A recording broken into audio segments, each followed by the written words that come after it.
വിദ്യാർത്ഥികളെ ലക്ഷ്യമിട്ട് രഹസ്യമായി പ്രവർത്തിച്ചിരുന്ന ലഹരി ഉപയോഗ കേന്ദ്രം കുറ്റിപ്പുറം പോലീസ് കണ്ടെത്തി തകർത്തു. കുറ്റിപ്പുറം തങ്ങൾപടി വാസുപടിയിലെ വാടക ക്വാർട്ടേഴ്സിലാണ് ലഹരി ഉപയോഗത്തിനും വിൽപ്പനയ്ക്കുമായി ആധുനിക സൗകര്യങ്ങളോടെ കേന്ദ്രം പ്രവർത്തിച്ചിരുന്നത്. വെള്ളിയാഴ്ച വാസുപടിയിൽ നടന്ന അപകട സംഭവത്തെ തുടർന്നാണ് നാട്ടുകാരുടെ ശ്രദ്ധ ഈ കേന്ദ്രത്തിലേക്ക് തിരിഞ്ഞത്. അപകട സ്ഥലത്ത് അമിത വേഗത്തിൽ ബൈക്കിലെത്തിയ യുവാവിനെ പിന്തുടർന്ന നാട്ടുകാർക്ക് തോന്നിയ സംശയത്തിന്റെ അടിസ്ഥാനത്തിൽ പോലീസിനെ വിവരമറിയിക്കുകയായിരുന്നു. അപകടസ്ഥലത്തെത്തിയ കുറ്റിപ്പുറം എസ്.ഐ ശ്രീനിവാസിന്റെ ശ്രദ്ധയിൽപ്പെടുത്തിയതിനെ തുടർന്ന് പോലീസ് നടത്തിയ പരിശോധനയിലാണ് വാടക വീട് ലഹരി കേന്ദ്രമായി മാറ്റിയിരുന്നതായി കണ്ടെത്തിയത്.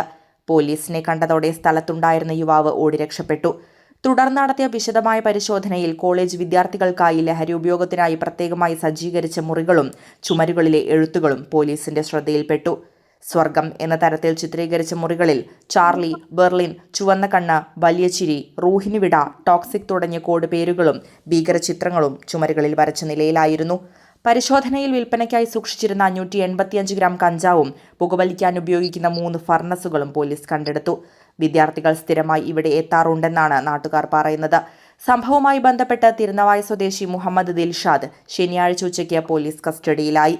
കൂടുതൽ വിവരങ്ങൾക്കായി കുറ്റിപ്പുറം CI M മണികണ്ഠന്റെ നേതൃത്വത്തിൽ ചോദ്യം ചെയ്തു വരികയാണെന്ന് പോലീസ് അറിയിച്ചു.